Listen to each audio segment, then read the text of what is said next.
আৰু স্বাস্থ্য সেৱাৰ উদ্দেশ্যতে আমি যদি আমাৰ গোটেইখিনি আমাৰ লগত পঢ়া আমাৰ একে সময়ৰ মানুহখিনিক যদি আমি লগো পাওঁ সেইটো এটা বৰ্তমান যিটো কংক্ৰিটৰ জীৱন মেকানিকেল জীৱন তাত আমাৰ অলপ হ'লেও আমাক ৰং ছটিয়াব বুলি আনন্দৰ আভাস দিব বুলি আমি ভাবোঁ ওৰাং চাহ বাগিচাত বিনামূলীয়া স্বাস্থ্য সেৱা শিবিৰ ঐতিহ্যমণ্ডিত কটন বিশ্ববিদ্যালয়ৰ 1976 বৰ্ষৰ প্ৰাক্তন সহপাঠীসকলৰ উদ্যোগত অনুষ্ঠিত হয় এই স্বাস্থ্য শিবিৰ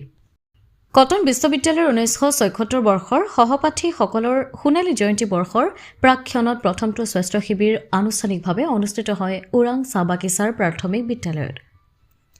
ওৰাং চাহ বাগিচাৰ প্ৰায় 400 শতাধিক লোকক বিনামূলীয়া স্বাস্থ্য সেৱা আগবঢ়ায় এই স্বাস্থ্য শিবিৰত তেজৰ নমুনা সংগ্ৰহ চিকিৎসা সেৱা আৰু ঔষধ প্ৰদান কৰা হয় ওদালগুৰি জিলা ৰাষ্ট্ৰীয় স্বাস্থ্য মিছন ভ্ৰাম্যমাণ শাখাৰ আৰু ওৰাং চাহ বাগিচাৰ পৰিচালকৰ উদ্যোগত অনুষ্ঠিত হয় এই বিনামূলীয়া স্বাস্থ্য শিবিৰ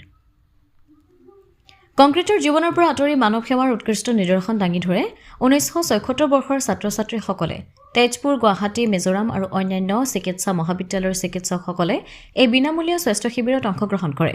অনুষ্ঠানটিত উপস্থিত থাকে বিখ্যাত হস্তি চিকিৎসা বিশেষজ্ঞ পদ্মশ্ৰী ডাঃ কুশল শৰ্মা শিশু বিশেষজ্ঞ ডাঃ প্ৰিয়া শইকীয়া মিজোৰাম চিকিৎসা মহাবিদ্যালয়ৰ বিভাগীয় মুৰব্বী অধ্যাপক ডাঃ ভৱজ্যোতি বৰা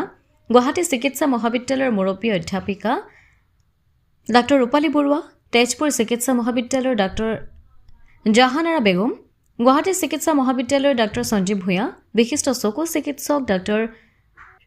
শুভ্ৰ কিংকৰ গোস্বামী স্ত্ৰী আৰু প্ৰসূতি বিভাগৰ চিকিৎসক ডাঃ বিভা দেৱী বিশিষ্ট চকু চিকিৎসক ডাঃ নীলাক্ষী দেৱী বিশিষ্ট শৈল চিকিৎসক ডাঃ জিতেন চহৰীয়া তেজপুৰ চিকিৎসা মহাবিদ্যালয়ৰ চেতনা নাশক বিভাগৰ জ্যেষ্ঠ চিকিৎসক ডাঃ দীপাংকৰ শৰ্মা আৰু মেডিচিন বিভাগৰ চিকিৎসক ৰবি মহন্ত উপস্থিত থাকে উক্ত অনুষ্ঠানৰ আয়োজন প্ৰাক্তন কটনিয়ানসকলৰ প্ৰশংসা কৰিছে ওৰাং চাহ বাগিচা ৰাইজে আমি কটন কলেজৰ 76 বেটছ আৰু আমাৰ বন্ধু আছে ইয়াতে গকুল ভূঞা আৰু তেখেত থকাৰ কাৰণে আমাৰ সুবিধা হ'ল যে ওৰাং চাহ বাগিচা প্ৰাথমিক বিদ্যালয়ত আমি এটা হেল্থ কেম্পৰ আয়োজন কৰিব পাৰিলোঁ আৰু আমাৰ লগৰ 76 বেটছৰ যিমানখিনি আমাৰ সতীৰ্থ আছে আমি সকলোখিনি ইয়ালৈ আহিছোঁ আজি লগ পাইছোঁ আৰু এটা আমাৰ এই দিনটো আমাৰ উদযাপন কৰিবলৈ মানৱ সেৱাতকৈ উৎকৃষ্ট আৰু কি হ'ব পাৰে গতিকে আমি আমাৰ যৎসামান্য অৰিহণা আগবঢ়াইছোঁ তাৰ কাৰণে আমি নিজকে কৃতাৰ্থ মানিছোঁ সকলোৰে সুস্বাস্থ্য কামনা কৰোঁ কি বিভাগৰ স্বাস্থ্য শিবিৰ অনুষ্ঠিত হৈছে ইয়াতে আমাৰ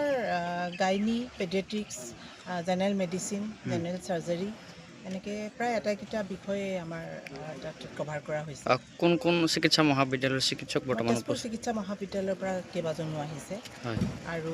আমাৰ গুৱাহাটীৰ পৰা আহিছে মিজোৰামৰ পৰা অহা আৰু আমাৰ গুৱাহাটীৰ বিশিষ্ট চকু বিশেষজ্ঞ সুব্ৰতংকৰ গোস্বামীদেৱো আহিছে মানে আমি ইয়াতে কেইবাজনো আহি উপস্থিত আছোঁ আমাক যেতিয়াই তেওঁলোকে স্পেচিয়েলিটি হিচাপত তেওঁলোকৰ যি প্ৰয়োজন হয় তেওঁলোকে আমাক খবৰ দিয়াৰ লগে লগে আমি যাতে তাত কিবা এটা আমাৰ অভিমত আগবঢ়াব পাৰোঁ আৰু বিভা আহিছে আমাৰ তেখেত গাইনী স্পেচিয়েলিষ্ট সঞ্জীৱ আহিছে তেখেত অৰ্থপেডিক্সৰ স্পেচিয়েলিষ্ট গুৱাহাটীৰ পৰা আহিছে আৰু মানে ভৱ আছে ডক্টৰ ভৱজ্যোতি বৰা এনেকৈ সকলো দিশতে যাতে এটা লীনা ডক্টৰ নহয় কিন্তু তেখেতে সামাজিক দায়বদ্ধতা থকা এগৰাকী বিশিষ্ট ব্যক্তি গতিকে গোটেইখিনি মিলি আমাৰ বেটছটোত যিমানখিনি আমাৰ আছোঁ আমি গোটেইখিনিয়ে যাতে এই দিনটো উদযাপনৰ কাৰণে আমি প্ৰত্যেকৰ পৰা অলপ হ'লেও অৰিহণা আগবঢ়াব পাৰোঁ আৰু যাৰ মুখ্য উদ্দেশ্যটো মানৱ সেৱা হ'ব পাৰে আৰু সেইটো কাৰণে আমি আহিছোঁ ইয়াত গোট খাইছোঁ আৰু তাৰ বাবে আমি আমাৰ বন্ধু গকুল ভূঞা তেখেতক আমি আন্তৰিকভাৱে ধন্যবাদ জ্ঞাপন কৰিছোঁ মাজবাটৰ পৰা অমৃত নিউজ 24/7